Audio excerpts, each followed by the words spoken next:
A day after the unfortunate shooting at the Lekki toll gate in Lagos, more violence erupts in parts of the country as a backlash of NSAS protests and government engagement.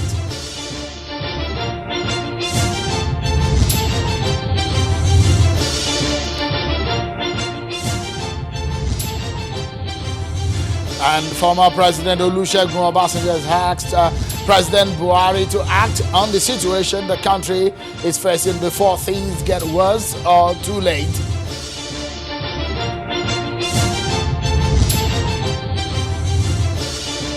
Hello everyone and welcome to the program.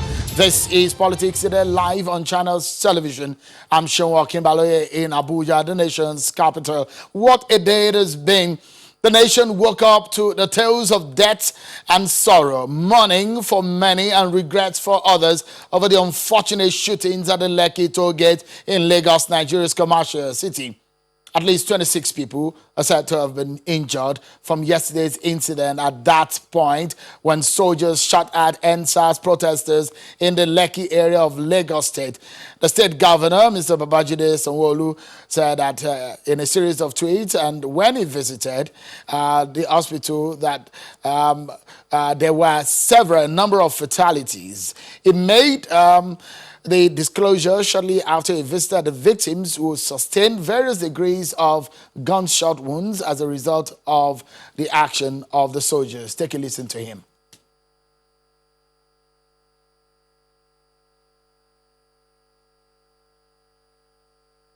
I declared my affinity with their crusade against all forms of police brutality. I took all the requests, the hashtag 545, which was a demand that I took to Mr. President, President Muhammadu Buhari, GCFR, and to the Inspector General of Police, Muhammad Adamu, in Abuja. They were all acceded to from my discussions with them. Indeed, I could say we were making progress, although the pace was slow, and indeed very slow due to the lack of an acceptable leadership amongst the NSAS protestants. Fellow Lagosians, events took a different turn from Saturday and Sunday, the 18th October 2020, as criminal elements took advantage of the firm orders handed down to the officers and men of the Nigerian police not to resort to shooting as a rule of engagement. For clarity, it is imperative to explain that no sitting governor controls the rules of engagement of the military. I have nonetheless instructed an investigation into the ordered and the adopted rules of engagement employed by the officers and men of the Nigerian Army that were deployed to the Lekki toll gate last night. This is with a view to taking this up with the higher command of the Nigerian Army and to seek the intervention of Mr. President in his capacity as the Commander-in-Chief to unravel the sequence of events that happened yesterday night.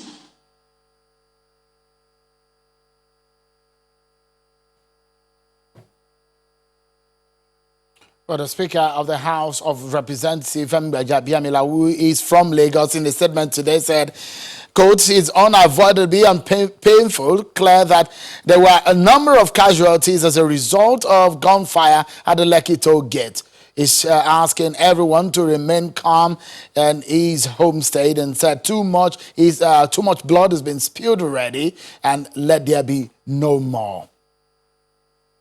but there have been series of attacks on institutions and facilities in Lagos and in some parts of the country, in Ondo State, Edo State, and in several parts of Lagos State. Things have really gone bad since the last 24 hours or so, when I sat in the same chair and broke the news that things were getting bad at the Lekki area of Lagos State. But tonight, we're looking at where we are and how we can get out of here. A lot of people are mourning. A lot of people are angry. People are asking questions, and answers are needed. The governor of Lagos State that said there should be an investigation. There will be an investigation into what happened. There need to be answers. But to get to those answers, we need to analyze what has happened and how we got here and how we can get out of here. And how best can we get is better by getting to know from those who have been in this particular situation before, and they can guide us out of this darkness that we have found ourselves as a people. Let's get talking, everyone. I'm being joined by a former Inspector General of Police, Mr. Suleiman Abba. Thank you so much, Mr. Abba, for joining us. My pleasure to be with you. It's a sad moment for the nation. Indeed it is. A lot of gory stories and pictures that we're seeing. Much of that we cannot even dwell too much, because people are mourning and people are sad. But from your perspective, you're seeing a bit of escalation of crisis under your watch, which of course you also stood up to. But when this kind of things is happening, what could be on the mind of an Inspector General of Police, for example, especially when people move against his men? Well, I think before talking about perhaps violence against the police, let me first and foremost really throw my own empathy on the victims, those particularly those who have lost their loved ones, and perhaps those who are also nursing those that have been injured in this unfortunate incident at Lekki. And let me say also that it's not just the incident at Lekki. Every incident at all, particularly if it leads to loss of life, just one single life, is a source for grief to everyone, every Nigerian, every human being who has humanity in him. So it's not just what happens to the police. As for what happens to the police, yes, when there are incidents, particularly incidents where there are allegations of brutality against the police, we see it all over the world. There are normal reactions. Naturally, people will react, and sometimes more destructions could happen. Perhaps even more loss of lives could happen. And I think that's what has happened in this case. Policemen have died too. We've seen pictures of how police stations were attacked. We've seen how police officers were killed. We've seen how, unauthorized people who perhaps don't even know how to manage a rifle, we see them carry rifles out of police stations. And this kind of incidents do not do much other than to escalate the situation. Perhaps if one understands the provisions, the spirit in the Public Order Act, then you will know that when there is a reaction, which is natural, but as much as possible, try and complete the expression of your dissatisfaction and go back home. Because the moment it takes a lot of time, then there is the likelihood that you may prevent the other person who is not participating from also enjoying the protection of the Public Order Act. The Public Order Act protects the protester, and it also protects the person who does not partake in the protest. But I think we have gotten to a situation in the country where there is a general, and this is the first time I'm seeing it, and I'm happy about it because this is democracy in action, almost the whole country is coming behind, the expression of dissatisfaction of the long period of incidents of, abuse of power by policemen. Mr. Abba, when you were in office, one or two times there were issues about SARS. SARS. Give me an example. No, there were people have talked about reforming SARS when you were in office, but the question is that how did we get here? Well, that's very good. I mean, perhaps yes. That on one hand. Right. The military, were they supposed to be there in the first place? Because the question is that is a civil engagement. Right. That is not a perimeter security situation, is it? Since I was talking about the Public Order Act, perhaps let me start with the second part, that is of your question, about the military. The problem about this is that this is an incident that is under investigation. This is an incident that the Chief of Army Staff has come out to deny that it wasn't soldiers. So I think I can only stop there. I can only stop there. If it were a normal situation where investigation has been concluded, I will say more. And I look forward to that happening. And if you call me, I will come and say more. There are videos about yeah. Well, what I want the public to know, because you're a respected person in the society. Absolutely. And from your experience, we want to. No, you are. You're a number one police officer in this country at some point. You're very respected. And several hundreds of thousands of people are under your charge, under your command. And in that respect, we're looking at the fact that in a civil engagement, police should take charge. The involvement of military, we've seen video that are surfaced, and we need to get closure to some of these issues. And the question is that in a protest, it's not a riot, it's a protest. Should the military be there, according to our law? You're a lawyer, interestingly, too. Yes, I am a lawyer.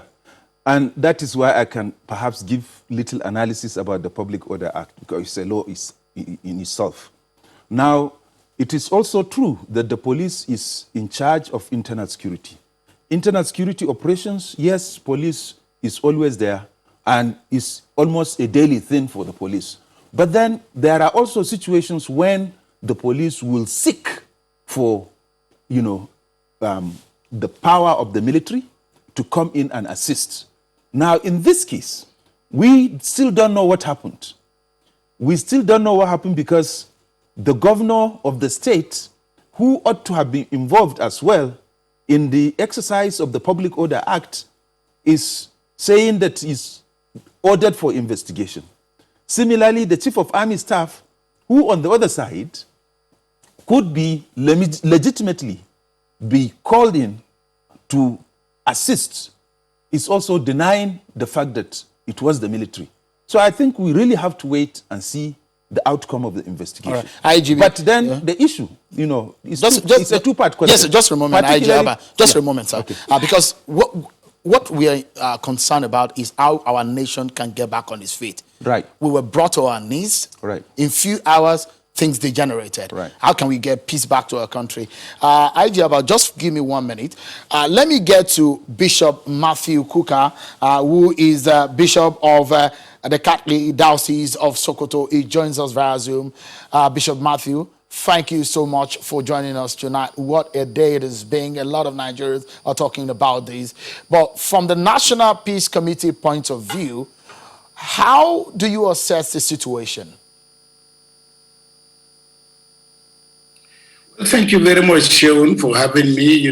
This is a very sad day for Nigeria and across the world. And the challenge, which we probably would need to address, is how did we get to this kind of a miserable situation?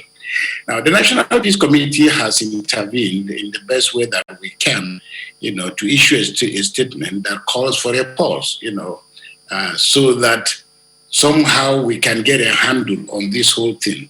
But I think also that from the facts that are emerging and the trading of blames, this is only a distraction, and it doesn't even make answering the question any easier. First of all, I do not see how the governor of Lagos State as a civilian, who, as every governor has continued to tell us, has no power over any security agency, can be responsible, where he will summon the legal and even moral authority to ask the military to conduct an investigation. We have only one commander-in-chief in the Federal Republic of Nigeria, and every crime or action committed by any man or woman in uniform, it is the responsibility of the commander-in-chief to decide what happens.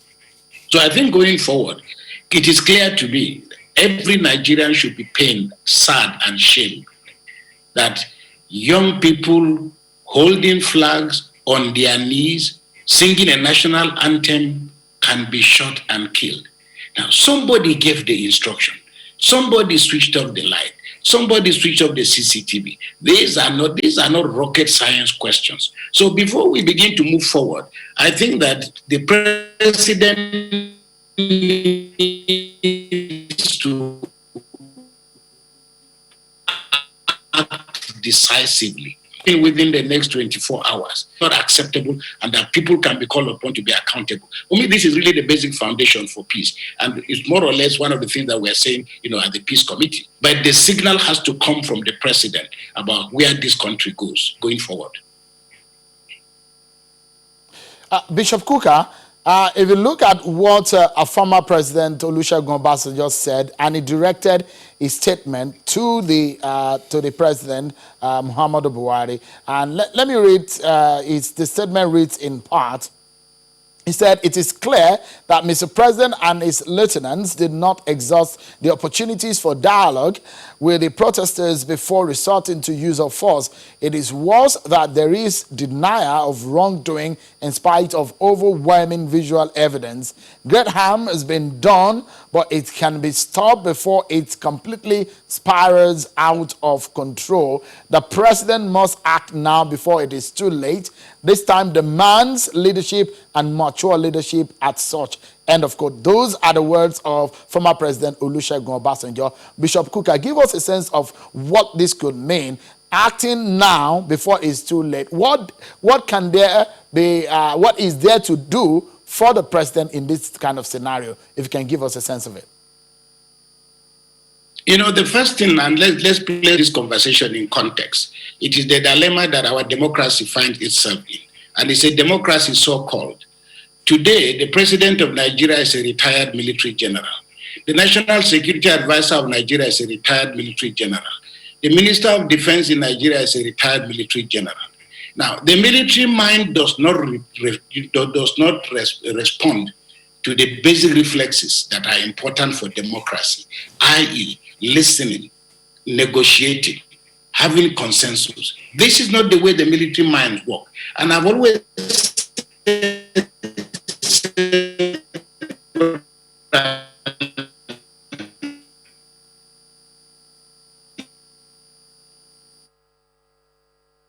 we're having some issues with the connection with Bishop Kuka, but as soon as we are able to get to him, we'll get back to him. Let's bring IG Abba back into the conversation. So I was asking how we got here in terms of SARS and what has become out of line behaviors of SARS. Well, first and foremost, I think it's important to appreciate the fact that there was a reason for establishing SARS. And they did a lot in that regard. But where we lost it, and when I say we, I mean the police. SARS lost it not because of internal problems within SARS itself, even though the external problems somehow got into them and they combined to lead them to where they have led us. Now, the first problem was that of nepotism. They lost leadership, and it now became a situation where in the commands, they began to report to the commissioner of police, who never had time for them anyway. At the national level, the federal SARS began to report to the Inspector General of Police, who, the same thing, could never have any time, to make proper supervision. So I give the example of the state. So who should they have reported? They are supposed to report to the assistant commissioner or deputy commissioner in charge of CID. In each of the In states? each of the states. So it has been diffused. Yes. They've messed up the order of reporting. I give you the consequences of it. When they began to report to the commissioner of police direct, the person who is supposed to supervise them, that is the assistant commissioner of police or deputy commissioner of police, lost control because he doesn't have direct supervision. They now report to his superior, so for that reason, they are not answerable to him. And that's what I corrected in Rivers. Immediately I arrived Rivers, I saw it, I said, no, go back and report to the person you are supposed to report to. Similarly, I inherited what they call CP monitoring unit. I disbanded it. There is no reason why we will have a department for investigations headed by a senior officer and then junior officers from the same department, domiciled in his own office, will be reporting to his own superior. All right. So sorry. it's not the only thing. Yeah, no. We are due for our break on the program. Right. It starts at 3 because we need to pay some bills. But when we come back, you mentioned the issue of nepotism, right? Which is one of the problems. I would like you to explain one of those issues. We're looking at the way forward, finding peace, and out of the ashes we found ourselves from yesterday, rising from it and getting better. It does look like there could be light at the end of our tunnel as a nation. But how do we get there? That's why we are assessing it tonight on the program. Don't go anywhere. We'll be right back.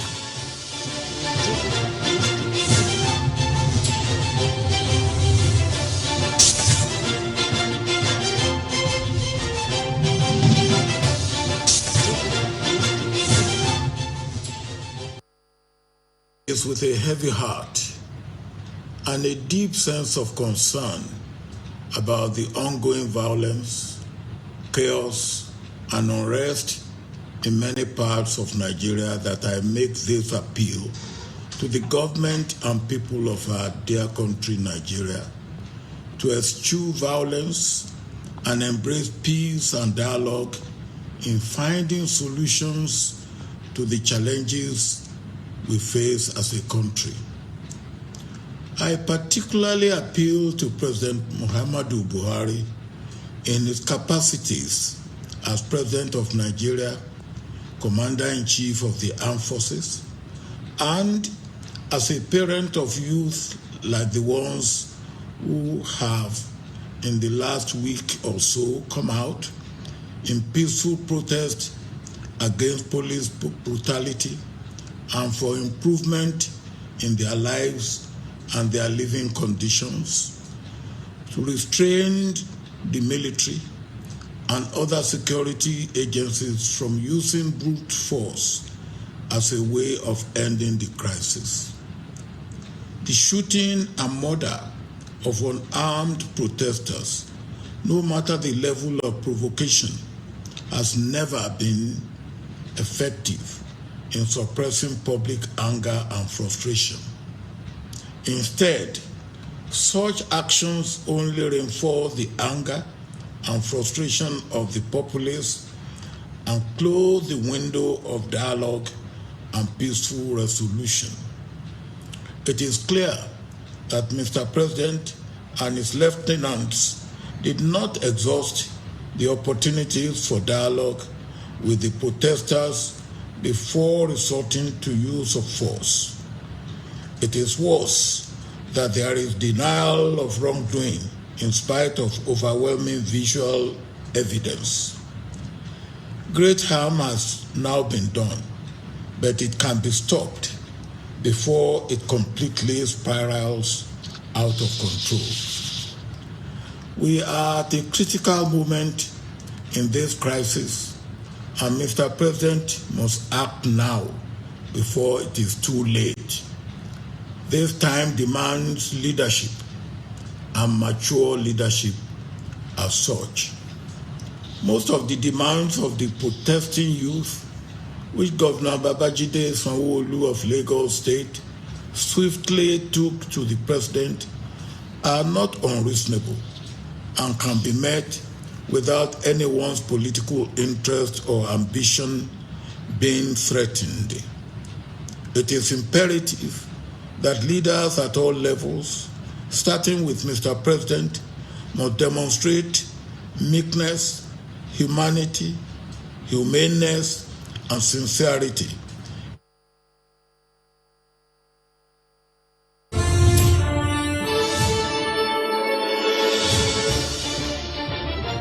Thank you so much, everyone, for staying with us right here on Politics Today on Channels Television. We're on our continued coverage of the sad incident of the End SARS protest, which escalated into shootings that we saw yesterday, where many people were left injured, and we still get a report of the number of people that may have lost their lives there.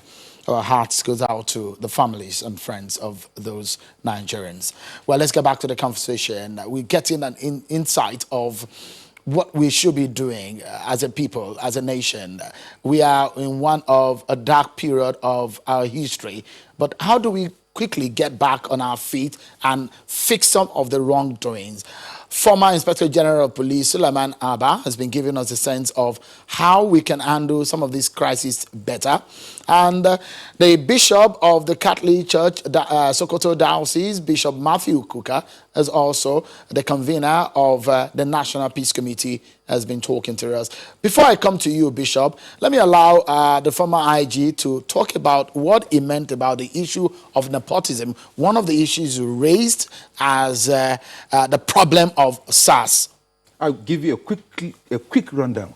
Now, when I said there was loss of command, a situation where Commissioner of Police in the command, nepotism comes in because he would like to bring either his own boy, if you like, and I will stop at that. Similarly, at the higher level too, if an Inspector General of Police would like to bring in his own boy, that is nepotism. And it's system. Now, the second problem where SARS lost it is corruption. The corruption that became inherent in it and is associated with this problem of leadership. When you avoid direct supervision, the likelihood is that you will try as much as possible to satisfy whoever will prevent you from having 100% freedom, doing whatever you like, investigating the cases the way you want, detaining people for as many days as you would want, and perhaps even having the loss of lives because nobody is supervising you properly. That's another aspect of it. But then, a situation where focus completely is lost simply because of the combination of the corruption and the combination of the lack of leadership. It leads to so many things. These boys get overworked because they now don't get control, so they go out pushing for cases. When I said during our days, we don't send SARS on the road. They go out like a strike force, perform a duty. If it is to rescue, they rescue and come back. If it is to arrest armed robbers, they arrest them and come back to base. Nothing sends them out, talk less of conducting searches on the road. And we understand that they have ATM, POS machines. All these are developments that they wear bathroom slippers. They wear T-shirts, some three-quarter trousers. That's the way you see them dressed. Not even in my wildest dream did I ever imagine that I will see SARS checking vehicles on the road, wearing slippers, wearing wrong dresses. But you know, they're supposed to be properly dressed as police officers, isn't it? Correct. They are investigators. Of course, they can be in mufti. So they went rogue. They became a rogue squad in the Nigerian police force. What? Because I do not want to believe you have some of the best police officers in our police force in Africa. And in fact, you can be proud of them when they go out there for external and foreign missions. They come out as perhaps some of the best. So I can be sure that Nigeria, some of the men that we have in our police force are some of the best that we can find around. Even amongst us, you get some of the best police officers. I recall in the year 2000, you recall the Millionaire armed robbers in Abuja. I led all the operations. I went to Lagos with them, and I used SARS throughout. Is the SARS in my department or in the department under me that I used? We went to Lagos. We did the first arrest at Ikorodu, second arrest at Federal Palace Hotel. We went to Warri. We went to Abo. Then we arrested the last batch of the group at Agura Hotel. You recall all those? Some of the victims were high-placed Nigerians because it's a gang that broke into two. One operating in Asokoro and Metama, and the other one operating in Garki and Wuse. Now, Mr. Abba, the dilemma of having a police force that has a dwindled public trust is what we have on our hands now. And I want you to be able to tell us and tell the public right now, because we still need the police force to be able to fix some of the problems that we have on our hands. But just give that a thought for a moment. It's going to be a big task. You are going to be advising, you are the special advisor to the nation on this chair at this moment, on how we can get out of this and make the Nigerian police force work again to get our public trust. Let's get back to Bishop Kuka. Give us a sense of, you were talking about the issue of leadership because former President Obasanjo was talking about that. And if President Buhari will do anything right now to fix what has become the anger in the minds of a lot of Nigerians so that that kind of anger will wear off a bit and get us back on track as a people, what would that be? Well, Shegun, I'm so sorry. This is not a question I can answer because I'm not the president. I'm not one of the advisors of the president. But unfortunately for us, we have a president that seems to be almost unwilling to respond to the kind of reflexes that you require in a democracy, and reflexes that show evidence that the president is listening to wise counsel. And time is not on our side, because you cannot kill people on the streets of Nigeria and 24 hours later, the president has still not spoken. Now, this culture of I don't care, so to say, has matured to a point in which, I mean, we keep seeing corpses on our roads and nothing has changed. And this is why, what the young people are doing today has such, momentum and significance. And let truth be told, we are not going to see the end of this so soon unless and until the president somehow wakes up to the fact that we have a major crisis in our hands. Now, ordinarily, it is not possible that you have this blood on the streets of Nigeria. We have had this loss of lives. There is no national broadcast. There's no show of empathy. Nobody has lost his job. You don't just get a sense that somehow there is genuine concern and empathy over the situation that is on the ground. Now, and then what we're doing is simply escalating, people's emotions. So this is why, again, and as we said in our statement with the Peace Committee, and I think President Obasanjo has said most eloquently, there's nothing anybody can do, no matter how much goodwill you have. It depends on which side the president looks. And so far, it's quite troubling that amidst all this, the president just seems to be sending out an image of being unshaken, untouched, and largely unconcerned. And I just don't know what else to say, because everybody who is holding a weapon does so at his own behest. And he has the responsibility from the beginning of that bullet to the end to its destination. He is purely and simply responsible for what happens.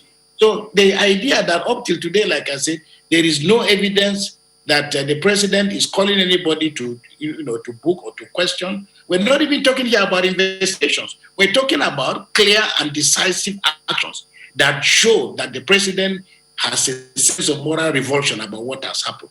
And there's no reason why by now people should not have been held accountable and responsible for the lives that have been lost on the streets of Nigeria.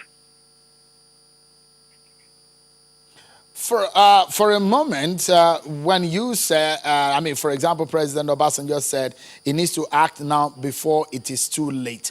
Now that you're mentioning that the president needed to act and act fast too, we've seen the escalation of this kind of violence. It's happening in Ondo. People are putting fire on public properties in Lagos, and also anger and rage also is erupting in parts of Edo State. These are some of the situations that we have on our hands. But if the president is not talking to the nation in the format that a lot of people are expecting, there was a press release from the presidency today. What other thing that could be done? Because we are looking at lives of people that may be lost, loss of national assets. What else could be done? Do we have alternatives? Well, frankly, I really cannot understand this. I cannot understand it. I feel totally helpless in the sense that I cannot find any reason. And I don't think any Nigerian in his right frame of mind can find a reason for why the president has remained so silent on this crisis. Now, the vice president, I imagine, the reflex side of him that is a liberal and democratic, the vice president decided on his own to issue, an apology. But clearly, I'm sure that he's done that to compensate, for the seeming silence of his principal. But it is the president of Nigeria that should be telling us, how he feels about what has happened and putting this country on a particular path. Like I said, there's none of us that has a police force that we can call upon. All we are doing, and for me as a priest and the rest of us, is only voices of restraint.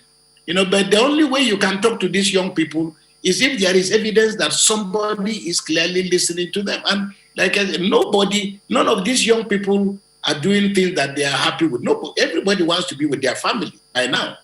But these kids are putting their lives on the line. And guess what? We're talking about 65% of the population of Nigeria.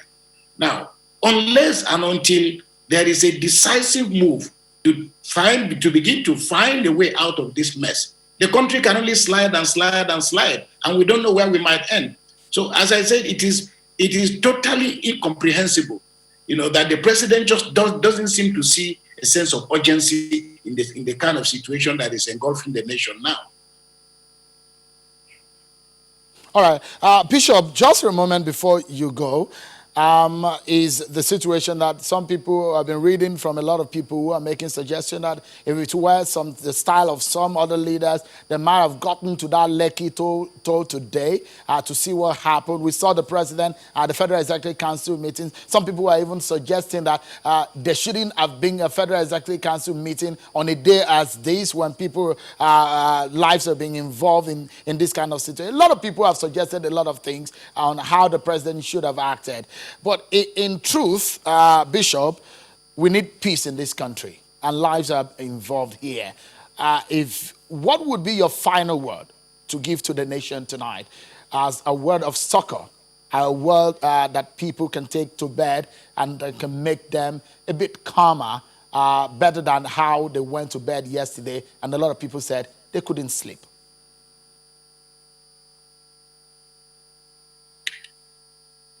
All right.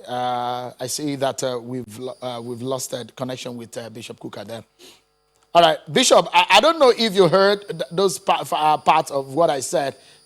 So I was trying to say the suggestion a lot of people were making that in fact FEC shouldn't have heard today. Maybe the president should have gone on the ground where those things happened, and perhaps on this kind of day that there should have been, like you were suggesting, the action of a leader in this sense, practically speaking. Those are suggestions that people are muting on social media and some conversations that I've read. But what would be your final thought on the program tonight as a word of succor for those who had sleepless night, and many of us who had time thinking that this was a nightmare?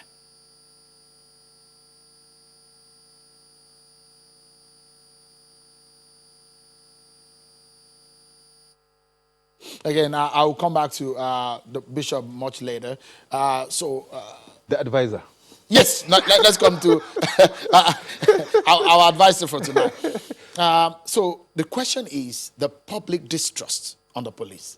Interestingly, the Constitution gives them the power to restore order in a society. Where do we go from here? The police still have to do the job, isn't it? Right. First and foremost, I accept being your advisor, even an advisor for the police, and for whoever wants to take it. I accept. Now, we got to where we are, that is the police, because of three things. High-handedness on the part of police officers, corruption, and I still repeat, nepotism. Now, we are there. How do we get out? Listen to divergent views. And when I say listen to divergent views, I mean all actors. The leadership in the police, the government, and anybody at all involved in trying to bring peace over this situation that we found ourselves. Listen to divergent views, call people, sit down with them, negotiate where negotiations have to take place. Then we get out of it. Yes, I became Inspector General of Police August 2014, far after Okuzi. When I was referring to the fact that during my days, there were no SARS on the road, it was mainly people like you, the anchors in a program, who were mentioning it. And I was using it to describe, to make an expression, to make people realize when things went wrong. I wasn't beating my own drums. Rather, I was making explanations. And someone was even trying to say, Ukuzi took place during my time, very far before me. Ukuzi was in 2013. I became Inspector General of Police in August 2014, very far after it. But as an officer, I knew about it. I mean to say, I read about it. I was in charge of Zone 7, supervising the commissioners of police in FCT, in Niger, and in Kaduna. But then I could be transferred to that zone or any other zone, and similar thing could arise. All right. And in any case, we try to know what happened that we guide against the future. I'll get your final thoughts in a moment, but we need to take another break. And when we come back, don't forget, it's an extended edition of the program, everyone. So we're going to be driving this boat together until about 8:30 p.m. So stay with us, everyone. We've got some other views that will interest you, especially as the nation is trying to get out of this grief, and our continued coverage of the NSAS protests and the Lekki escalation of yesterday. Don't go anywhere. We'll be right back.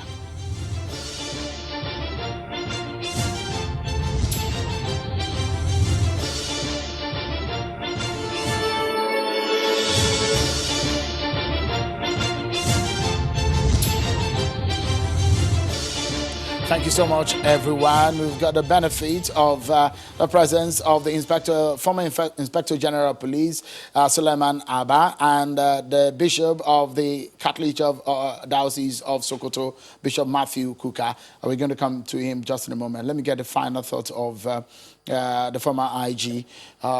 Now, the police will have to get to the field, but they need the public to do the job. How do they get this done? Well, this is why you have community policing. And let me also say that the whole of what has been happening is an expression of the members of the public, that is the community now, telling the police, this is how we want you to police us.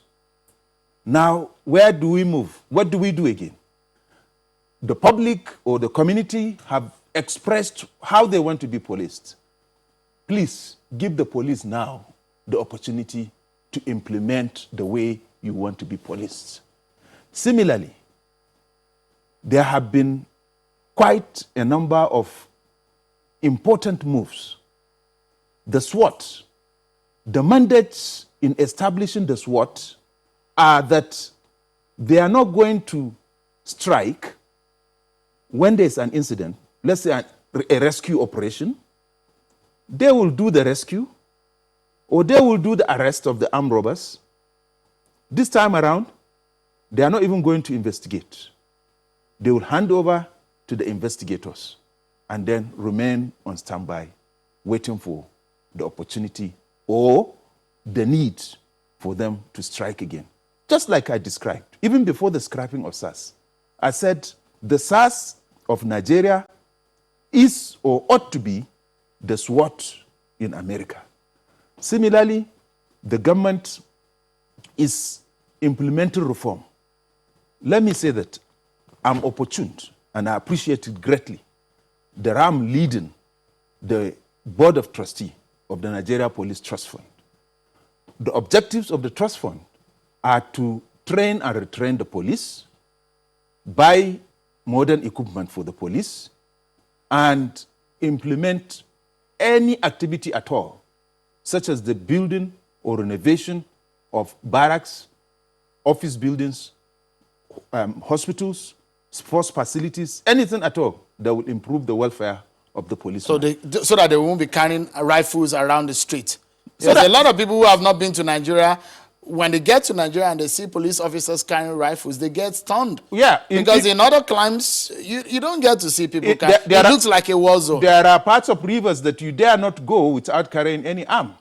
But on average, street of Marina in Lagos or Maitama in Abuja, yes. Do you need rifles on the streets? You don't. This is why there should be retraining. And retraining is part of the reform. And also communication gadgets. Of course, gadgets. That's why 3 objectives. And if you look at the reports of all previous committees for the reform of the Nigeria police, they are mainly talking about 3 things: adequate funding, manpower, and welfare and remunerations. Welfare and remunerations almost go together. Now, look at the objectives of the trust fund. So you will see that it is the trust fund that should take the lead, and we will live up to it. This I assure Nigeria. Yeah, I'm very, very optimistic that Nigerians, wherever they may be watching right now, will give the police first so that we can, because we are hearing also attacks here and there in many parts of the country. But I must sincerely thank you, former Inspector General of Police, Sulaiman Abba. Thank you so much for your time tonight on the program. My pleasure. It's well appreciated. Thank you. Let me get the closing thoughts of Bishop Kuka. And the question I was asking, and I painted a scenario, the fact that a lot of people had said, FEC shouldn't have held today, for example, that's their thought, and that maybe we should have seen a leader that would have gone to Lekki, for example. One of those things that you were saying that the president needed to act, former President Obasanjo also said that he needed to act. But for your closing remark, Bishop, what kind of word of succor can you give tonight to millions or thousands of people who may be aggrieved and say angry tonight? Look, I mean, I don't know. I mean, the truth of the matter is that I think that the young people who have lost their lives, I just saw something on the social media in which one of the young people is actually saying that if his life has gone, he's done something better than what his father would have done. That is, he has conquered fear. We can mourn as much as we want, and we can seek consolation as much as we want. The only ultimate reward we owe, and the ultimate prize, and what we owe those who have died, is to do things completely differently. Right now, from what you heard about, what the Inspector General of Police has said, nothing is ever going to work in this country because the sickness is still there. The cancer that is consuming every aspect of public life. That is the cancer of greed, the cancer of nepotism, the cancer of selfishness, which is what really in total you call corruption. Now, it's not as if we don't have the people with the capacity, but like I said, any president, any public officer would appear at the scene of a tragedy because it has the capacity to elevate a leader to a different level altogether.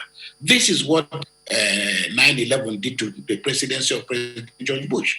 You know, and you remember that Bush was somewhere, you know, when he was told about what had happened, he immediately flew to New York.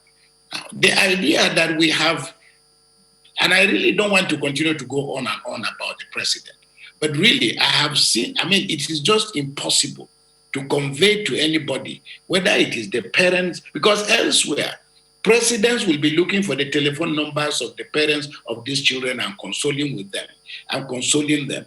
There will be something dramatic that has to that would have happened by now. A lot of these things are purely symbolic gestures. They don't take so much from, they reflect the humanity, you know, that is in all of us and should be the characteristics of leadership. As I said, a leader is the father of the nation.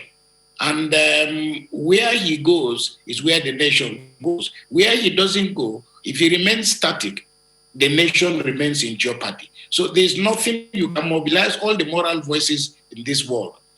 The president, President Muhammad Buhari, has to sit up and wake up and decide that holding Nigeria together is the primary responsibility why he's sitting where he's sitting. And if he's unwilling to undertake that responsibility, he has lost the legitimacy to be the president of the Federal Republic of Nigeria. Words of wisdom there, Bishop Matthew Kuka, Bishop of the Catholic Church Diocese of Sokoto. Thank you so much for your time tonight, and we hope that our nation will have peace again. Thank you, Sean, and please, you consider opening up an office in Sokoto because we have better reception here than in Abuja. Our network is much more steady than Abuja. Good night. Thank you very much. Thank you so much, Bishop. Good to see you again. We'll be getting some other perspective within the next half hour that we have for this conversation, our continued coverage of what happened in our nation and as a nation gets out of what has become a dark hour.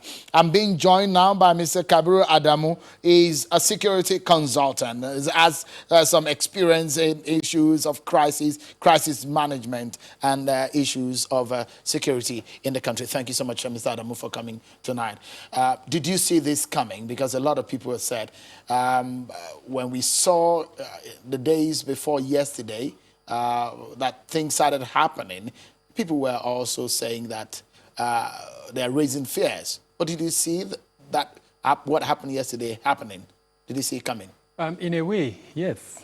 The centrifugal forces at play in Nigeria meant that a protest that sustains more than 10 days, getting to about 12 days, would have that possibility of any of those centrifugal forces coming to play and creating the kind of scenario that was created. And that now imposes on the government the need to restore order. What I didn't see coming is the event at Lekki toll gate, unfortunately.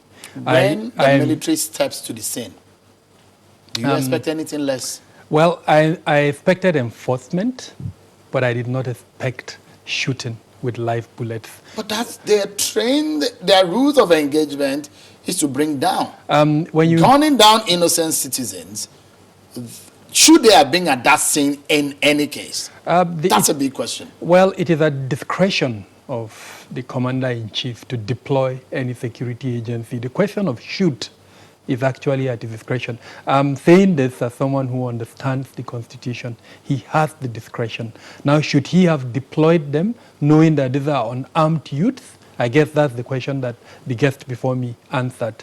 Unarmed youths could have been controlled by any of the civil security agencies. We've got 21 of them.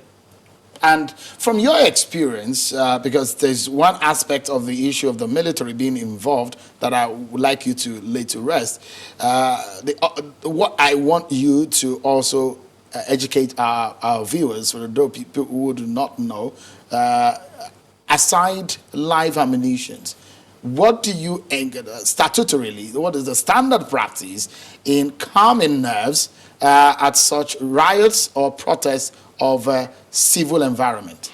The first and most important thing is engagement. I mean, these are youths that were talking. We saw how they were talking, they laid out the demands. So that's the most important thing, proactive engagement. an engagement that will build confidence. Show them that you are listening to them through empathy. Every time you speak, be empathetic. Look, I understand your plight. I understand you're out of job. I understand you've been killed.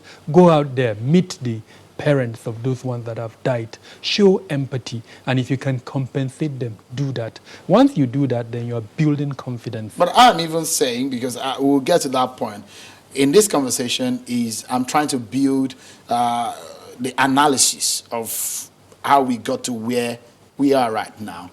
And the big question I'm asking is that when the military got on the ground, what is the standard practice of engagement to quell tension in a riot or a protest? In the world over, frankly, except where it's a riotous situation, and then there is a breakdown of law and order, as what happened in Lagos today, where certain locations were being attacked, and it's clear that they are armed and that the police cannot bring down that into control, then you could deploy the military. But even when you deploy the military, it is merely to enforce an order. So in this instance, a curfew was declared, which means people were meant to disperse and go home. So disperse them through a lot of means. One of them, for instance, is to speak to them and tell them to go home, that you will enforce the law. And then if they don't, then you arrest some of them. Now, where you are threatened, for instance, when you attempt to arrest and then they threaten you, then at that point you are obliged to either protect yourself. Of course, if they're threatening... life ammunition. No, that's the question. If they're threatening you with what? That's the next thing I was going to answer. Are they threatening you verbally? Then the principle of necessity and proportionality comes in. The principle of necessity means as a uniformed person, you've been asked to enforce an order, that there's a necessity there.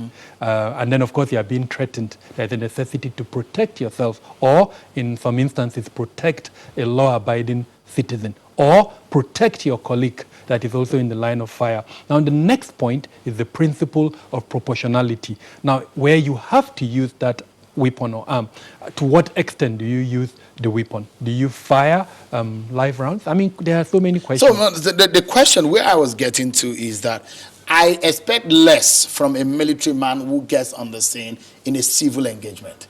His orientation is never to engage in a civil conversation. His orientation is to engage with force. That's what, I mean, there are military police, correct me if I'm wrong, who are also being trained in some civility to because relate. Their function is mainly internal. So now the question I'm asking is that give us a sense of the alternatives to quell a riotous protest.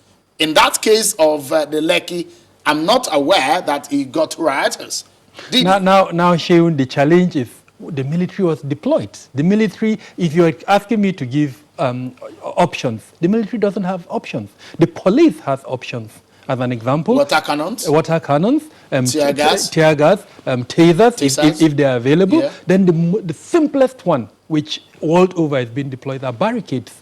If you barricade a particular location, and the barricades can come in different forms, you are preventing that particular crowd from accessing it. And if they can't access it, they are left with very few options. Sometimes, in cases like India, France, when things get really riotous, we see a situation where police officers go to the extreme of using their batons to put citizens in line. When last did you see a police personnel with a baton? The question, what I'm saying is that how did we get to using live ammunitions? That's the problem. That's the question I'm trying to, because you're an expert, I'm trying to make a sense of how we got from here to here. We got from 1 to 10. I think the discussant that was here before me answered that question. The decay in the system that has created a situation where the average personnel that is deployed with a combat weapon, a rifle, to go out there and even for crowd control. That created that situation. The other point, and we need to talk about this, our culture, unfortunately as a people, sometimes the level of criminality within the country has also created a policing culture that demands the type of... maximum force. Not maximum force, force rather. But then maximum force. I remember I mentioned there is no police world over have these principles of necessity and proportionality. Maximum force would only come at the last extent when you are protecting yourself or protecting a law-abiding citizen. Now, so many things have happened that have created the decay within the system. We can talk about training, which the previous discussant mentioned. When last did we look at the training manual of the police? I mean, for God's sake, the act that the police had its mandate from, the last time that act was updated, I mean, that's an act we inherited from colonial era, 1947, if I remember well. And then, of course, it was updated recently in 2020. All the previous updates were either by the military or in very rare instances by the... Now the danger in that is that the act allowed certain elements of the use of force because it did not recognize mine and your civil liberties and rights. It allowed the use of the force without necessarily delineating the use of the force. Mr. Adam, just for a moment, we have the benefit of having yet another experienced person. He's a constitutional lawyer. He's the leader of civil society organization, the Situation Room that is a coalition of civil society organizations in Nigeria. And it sat at one of those forums where they were sitting to discuss the way out of the demands for reforms of police. Mr. Clement Nwanko joins us now. Thank you so much, Mr. Nwanko, for your time tonight. What a time in our history. Give us the assessment and the response of the civil society community in Nigeria on this situation. Thank you, Sean. It's a very sad moment in our history, and we must commiserate with families who have lost loved ones. We must commiserate with Nigerians who have not seen this sort of event, even under the worst dictatorships that this country has seen.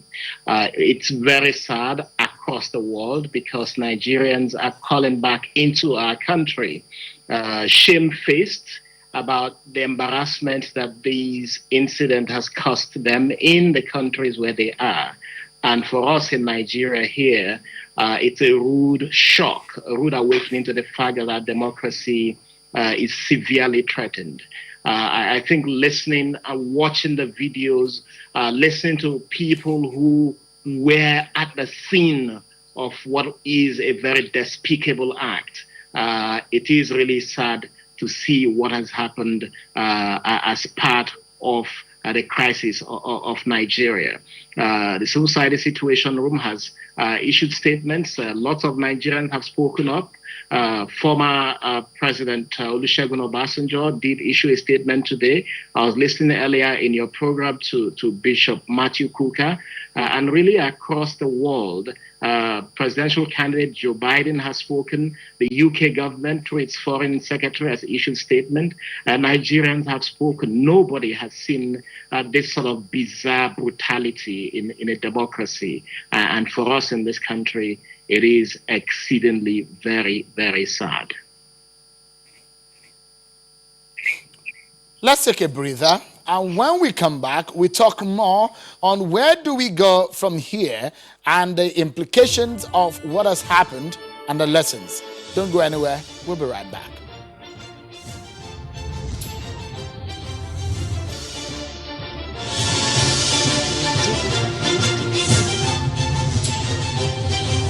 Thank you so much, everyone, for staying with us on the program. Clement Nwanko is a convener of the CSO Situation Room and also Executive Director of Policy and Legal Advocacy Center, PLAC, and has been talking to us, a lawyer and a rights activist. Mr. Kabiru Adamu, a security consultant, has been talking to us tonight. Thank you so much, gentlemen. Thank you.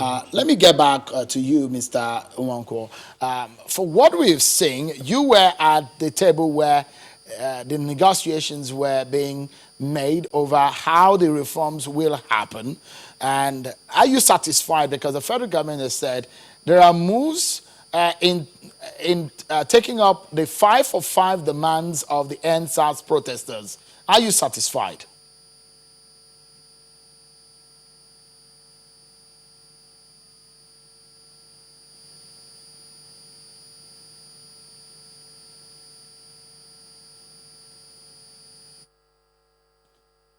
It seems you're having some troubles there with the connection. We'll get back to him as soon as we're able to resolve it. But Mr. Adamu, what is the role of intelligence in all of this? Does it play any major role? It does. Intelligence would have provided options, really, for the country to manage this without allowing it to reach where it is. So, as an example, who were the leaders behind this? If government wanted to negotiate with them and they were hiding, they didn't want to come out, intelligence would have provided it. But unfortunately... Or was it leaderless? It was an online driven? No. You don't believe it was leaderless? As someone who has experience in intelligence, I do not believe that it was a leaderless. The level of organization, the level of planning, in fact, the sophistication of the movement, there is a leader. But the leader didn't want to come out for the same reasons that we saw yesterday at Lekki. There were two options of handling social movement, concession or repression. And no leader of his right mind would want to play with a government that has a tendency to use repression, because, I mean, that could result in several things. So the leader obviously stayed back for a lot of reasons. But intelligence would have shown who the leader is, and government would have, in one way or the other, engaged that leader, and we wouldn't have seen what happened yesterday. And really, the question now is, why are our platforms, intelligence platforms, down? That, I think, is a question that anyone who is in government and listening to this needs to look into it. But is the government too proactive in engagement? Well, if you have the information, you know that something like this is coming, then, as an example, when the TUC and NLC protests were going to happen, because the leaders were identified, because intelligence was available, government knew, they engaged with them and they were able to avert it. In this instance, we were blindsided. Frankly, it happened, and then what we're seeing are knee-jerk reactions. I'm concerned about saving lives. All right, just for a moment, let's get back to Mr. Nwankwo. I understand that he pressed the button and we couldn't hear him. What a magic of technology. But I understand that he can hear us and we can hear him now. Mr. Nwankwo, give us a sense of your satisfaction level of the negotiation between federal government on the issues of reforms. On the 5 for 5 agenda, how far are you satisfied? Well, I think I was invited into a meeting where conversations were going on, and my role was to provide advice on the response to the demands of the protesters. And I was quite blunt in making the point that the demands were not out of this world. They were really actually quite basic demands, and any government that is interested in responding to the issues will take up these demands quite quickly. I was impressed by the sincerity of the Inspector General of Police to address this issue. And I think that the problem we do have is that while the Inspector General of Police was giving assurances, and I think he was being quite genuine in giving those assurances, there may have been people within security circles, within government, who had a different agenda altogether. And that's why we have seen what we have seen today.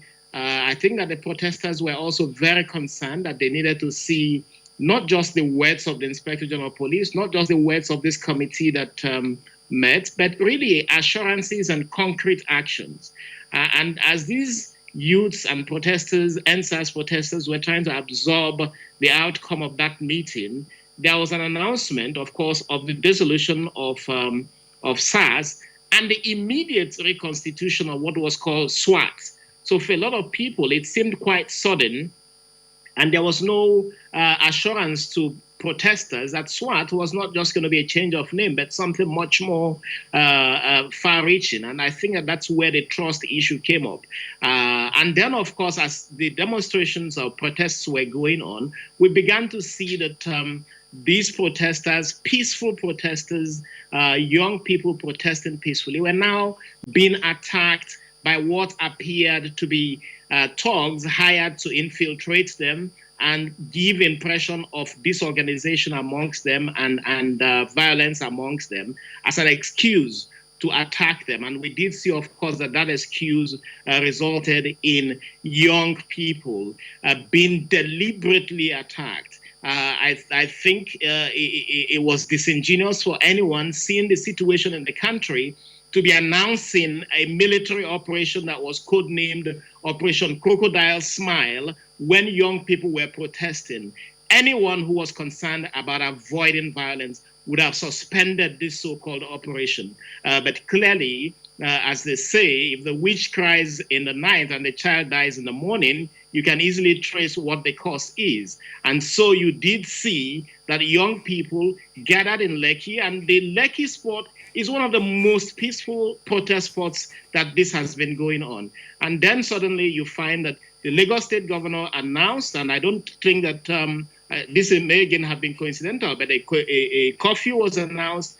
The lights in the Lekki toll plaza was switched off. The CCTV cameras were switched off and taken out. And then suddenly, young people in the thick of darkness were deliberately attacked and brutalized. And we don't know the numbers of casualties. But what has happened is one of the most damaging dents on Nigeria's image. And I don't think that this country will call itself proudly in the Committee of Nations a democracy. What we did see was brutalization of civilians in a democracy, completely unacceptable, completely shameful for a country that calls itself the giant of Africa. That should be an example to all of Africa. What we did see last night is a disgrace to this country. And every person who has contributed to this disgrace needs to be brought to account. Listening to Bishop Kuka, he was quite clear. The president needs to tell us what steps he is taking to ensure that people are brought to account for what has happened. He's been quiet. We would like to hear him speak. Would like him to tell this country what it is he's doing to address this issue. Would like to see how victims, families that have lost loved ones are going to be consoled. These are not rascals. These are educated young people. A lot have gone to school with the best education possible, who gathered to express themselves about what they feel, the direction the country is going. It is unacceptable. It is despicable what has happened. Let's take another break, and when we come back, we're at home stretch, and we'll be rounding off with some words that might be soothing, at least to get everybody a good night's sleep tonight. Let's take a break, and we'll be right back, everyone.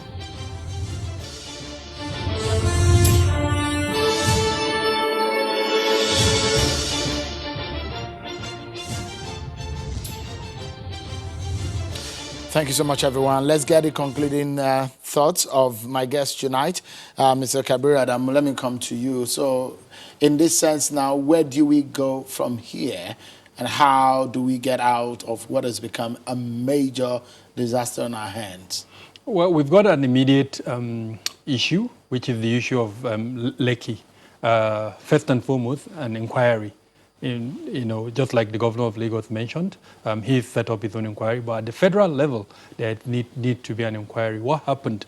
Who authorized the dastardly act that occurred in Lekki yesterday? That's an immediate thing. And I think someone needs to take responsibility. So perhaps one of the leadership of the army or military unit that was responsible for that act needs to step down as a way of taking responsibility. All right. Is it possible that the military were deployed there without the president's consent?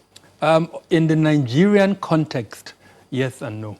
The leadership, for instance, the Minister of Defense, the Chief of Army Staff, would have to seek authorization from the presidency. But I can bet you, and I say this with all sense of responsibility, an overzealous officer who feels he has the obligation to please his principal can authorize such functions. Let me put you in a difficult situation. If you were the president and the commander engages his officer in that kind of action, what would you do to such a person? As a father who has kids, the first thing I would do is to ask the entire leadership of that organization to be accountable for the action. Simple. And then, of course, more importantly, I would speak to Nigerians, apologize to them, take responsibility, and then immediately order for an investigation. Could anybody have gone on with their jobs with the deaths of innocent people? That's the first thing I said. The leadership of that institution would definitely step down until the investigation is concluded. All right. Let me get the concluding thoughts of Mr. Nwankwo. Let me read this to you. The spokesperson of the Senate has just released a statement, and he's on his personal account now. Is saying that I find it personally uncomfortable to keep silent anymore as an elected representative of the people whose youth are being killed and bruised. He issued this statement and is saying that by Section 14 of our Constitution, security and welfare of the people is the paramount purpose of government. I hereby urge the President to live up to the Constitution and finding a lasting, peaceful, and human-friendly solution to the crisis. That is a senator of the APC in the National Assembly, in the Red Chamber, speaking up on this matter. What would you think is the role of the National Assembly in all of this? The Situation Room did issue a statement today calling on the National Assembly to hold a public hearing, inviting the President of the Federal Republic of Nigeria, President Muhammadu Buhari, the Chief of Army Staff, the Minister of Defense, the Inspector General of Police, inviting all of those persons to the National Assembly in an open public hearing to explain what happened. The National Assembly has responsibilities of oversight. This is a democracy. The President of the Senate, Dr. Ahmed Lawan, the Speaker of the House of Representatives, Speaker Femi Gbajabiamila, lead these two houses. They have a responsibility to Nigerians to summon the President, to summon the Chief of Army Staff, to summon the Defense Minister, and indeed all persons who have responsibility and control of security forces in this country to explain what happened. What happened, I must say again, is exceedingly disgraceful to this country, locally and internationally. And people should be held to account. And in a democracy, the National Assembly has a responsibility of calling people to account because of its oversight role. Thank you. Clement Unwankwo, the convener of the Civil Society Situation Room, and Mr. Kabiru Adamu, a security consultant. Thank you so much, gentlemen, for your closing thoughts there. Thank you, Sean. And that's the end of this extended edition of Politics Today, and our continued coverage of the NSAS protest and the escalation of the Lekki toll disaster of yesterday. That's how we leave it, everyone. Many thanks for watching. I'm Sean Kimaloe. Bye-bye.